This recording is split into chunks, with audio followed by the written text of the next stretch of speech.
thing that we have to do as owners and operators of a kitchen exhaust fitting business. Prioritizing all the tasks can be daunting.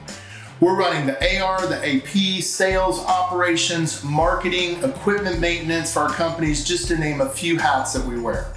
For this reason, it's no wonder that the development of our technicians and other employees can fall far, far down that list. We're all constrained by how much time we have available. And if we're a startup running the entire show, our time can dwindle to almost nothing. As well, we tend to push items on our list that we don't see an immediate ROI far down that list as well. This is how most of us view employee development, and unfortunately, it's wrong.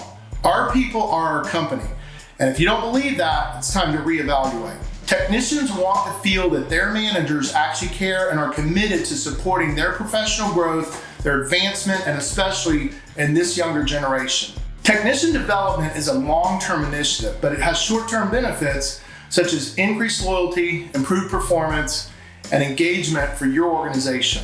This development can occur through educating and training technicians to ensure competency and even excellence.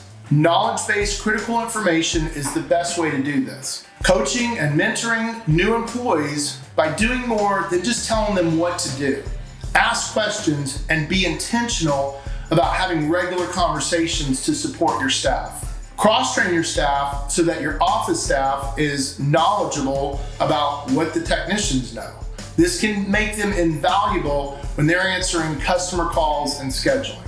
Help your staff to develop soft skills. As important as intellectual know-how is, self-awareness, self-regulation, motivation, and empathy are also very important. It may be difficult to move items onto your to-do list, but if we want our companies to be as successful as possible, the development of our people, our techs, our administrative folks, sales staff, and even our supers needs to be a priority. Remember, our people are our company.